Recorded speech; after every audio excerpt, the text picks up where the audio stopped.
Welcome back with some more interesting questions.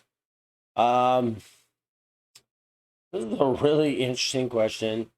Um, I had to do a video on this one. Um, it's the Iraq Stargate. Oh, I had to do this one. Well, because if there really is a Stargate, I love the movie Stargate. You have not seen the movie Stargate? Go watch it. Great movie. James Spader, um, or Kurt Russell. Really good movie. If you're a sci-fi fan and you have not seen this movie, you are missing out. It is a great movie. Um, it spans like several TV shows. Stargate SG-1, Stargate Atlantis, which is funny. I never watched any of the episodes of these shows. I remember my brother, God rest his soul.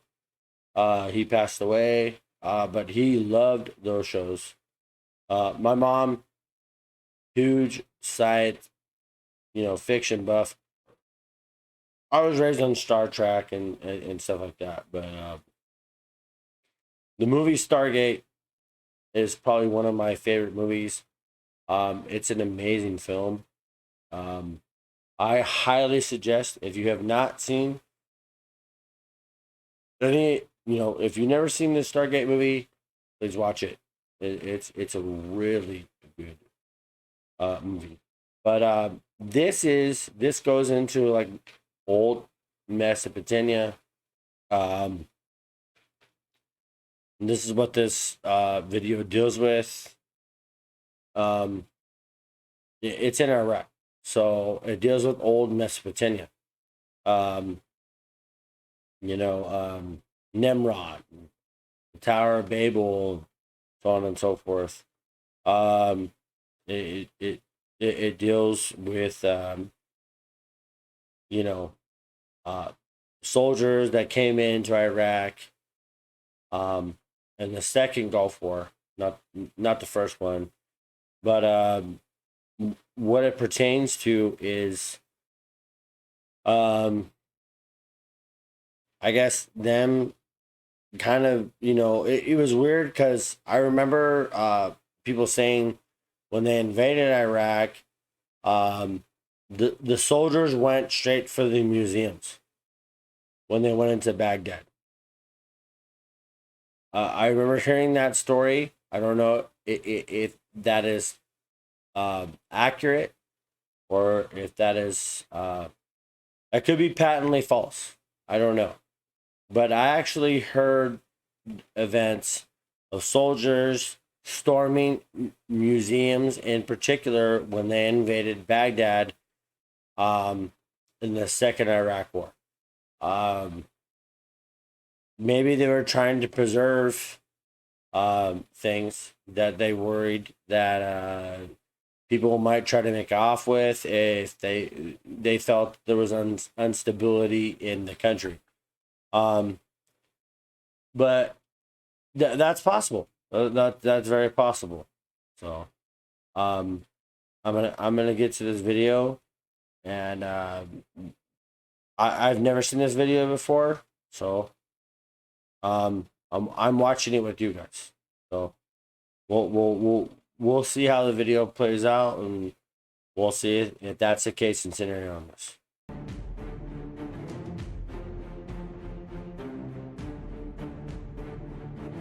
Yeah, by the way, this video comes from the Lost History channel. So check out their content. Um, this is where I'm getting this content from. So um, we'll see how it pans out.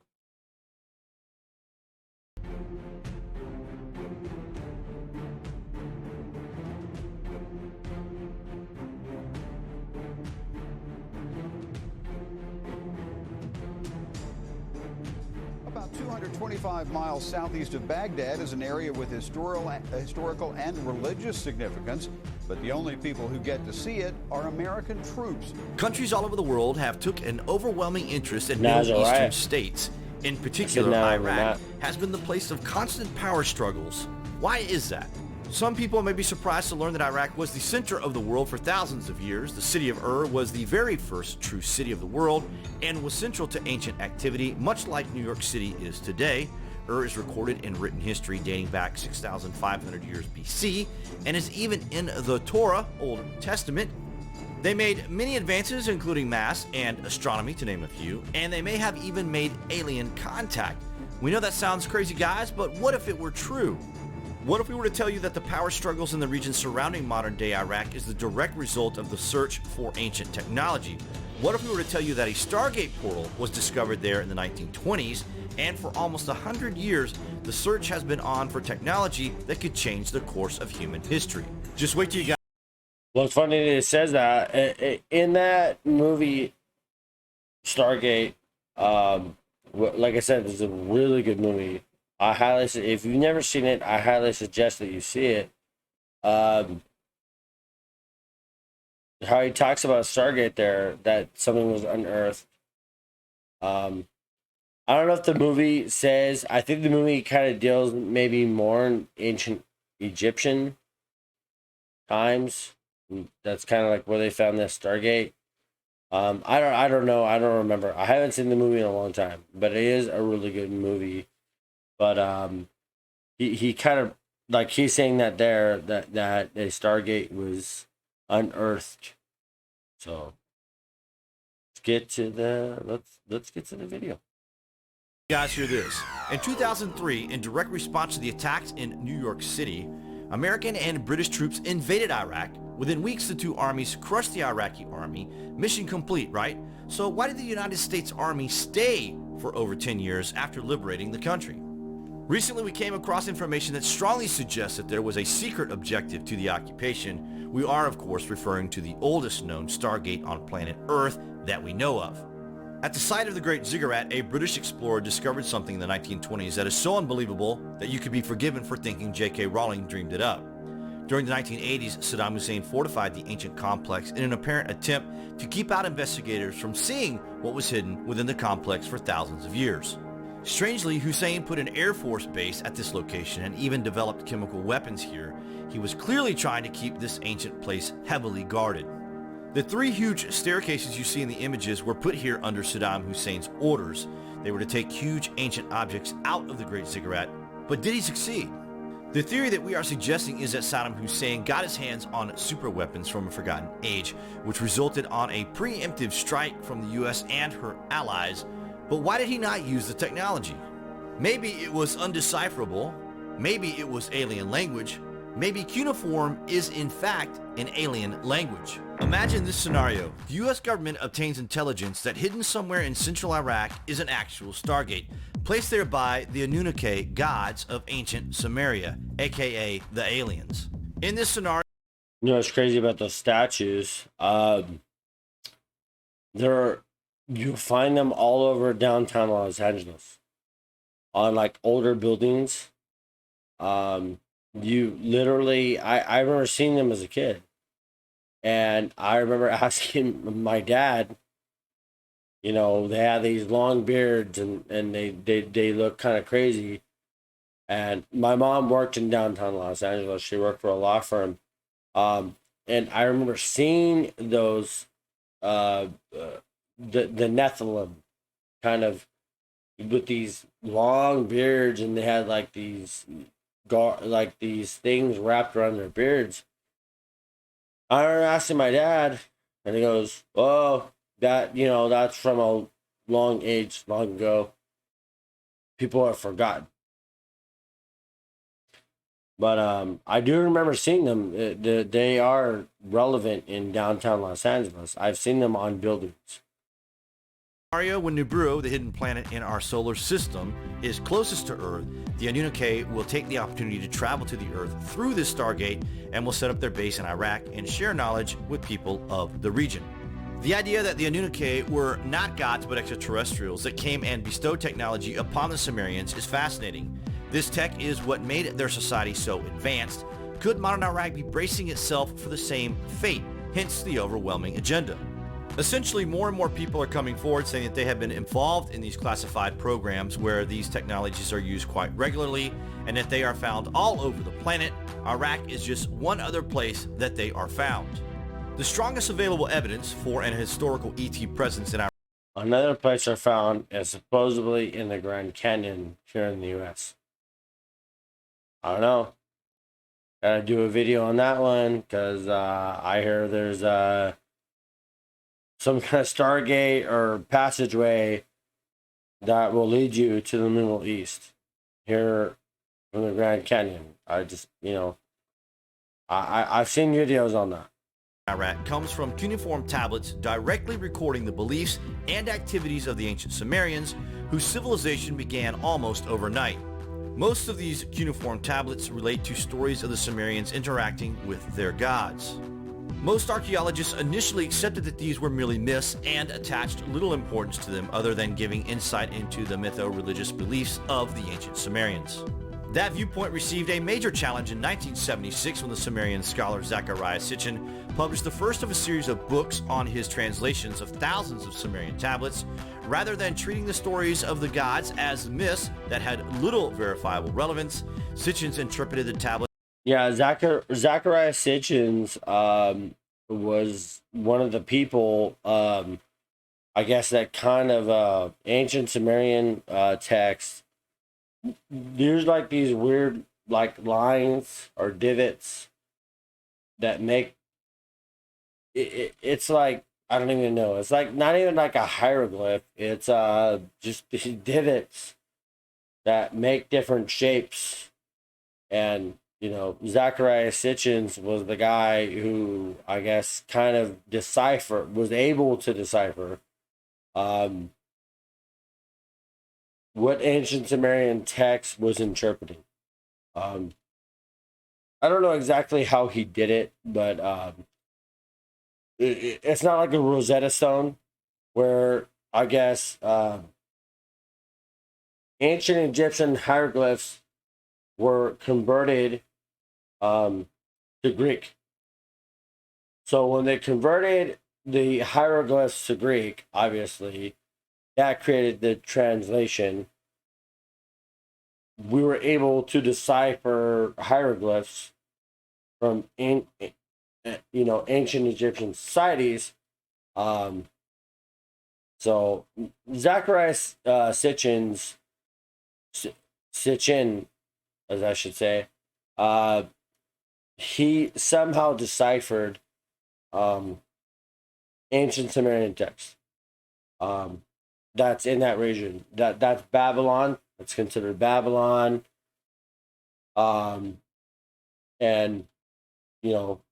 Babylon was considered kind of like the metropolis of